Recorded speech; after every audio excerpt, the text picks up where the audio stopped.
mlebet nggih. Yo nang mlebu ae.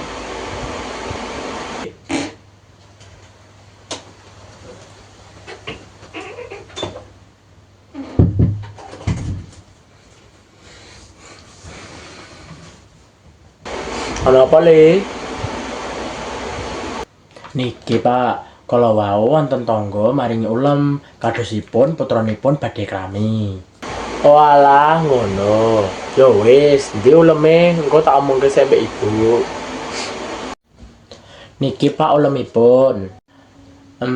Pak, kula badhe mundhut priksa. Adicara ingkang wonten palakrama niku menapa mawon? Oh, ning palakrama utawa mantenan kuwi akeh nang acarane. Ana balang suruh, sinduran, terus sungkeman, mau panggih. Ana apa meneh aku lali sik. Oh, nang anu, adol dawet, ana apa? Unjuk degan, akeh lah pokoknya ning kono acarane kuwi. Oh, alah ngoten nggih. Iya, ning kono kuwi acarane iki kudu runtut-urutane. Soale palakrama ning Jawa kuwi sakral prosese nang kok ngono.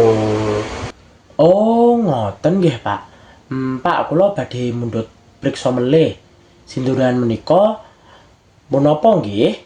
Oh, alah sinduran.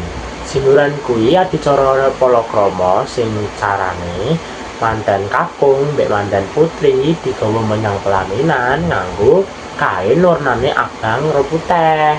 Nah, sing nggawa ning pelaminane kuwi wong tuane manten putri. Nah, kok ngono kuwi ana artine kaya maknane ngono ki lho nang.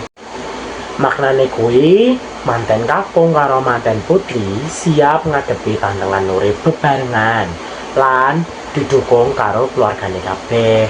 Nah, kaya ngono nang maknane. Oh alah, ngoten nggih, Pak. Wah, kula dados ngertos samenika. Dados menawi kula badhe krami, kula badhe nindakaken adicara menika nggih, Pak.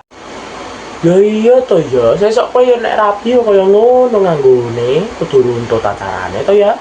Nah, benjing kula krami kalian sinten, Pak? Oh, cah kurang ajar ya we ya. Sekolah wirung barok meh mikir rapi sapa. Sekolah sing pinter ndang kerja. Ngono kuwi kayak mikir meh rapi mbek sapa nek wis duit, nek kerja. Terus kono metu-metu bapak ki ngantuk wit mau meh turu bar iki meh salim ki lho wah. Nggih pun, Pak. Matur nuwun nggih. Ya padha-padha le.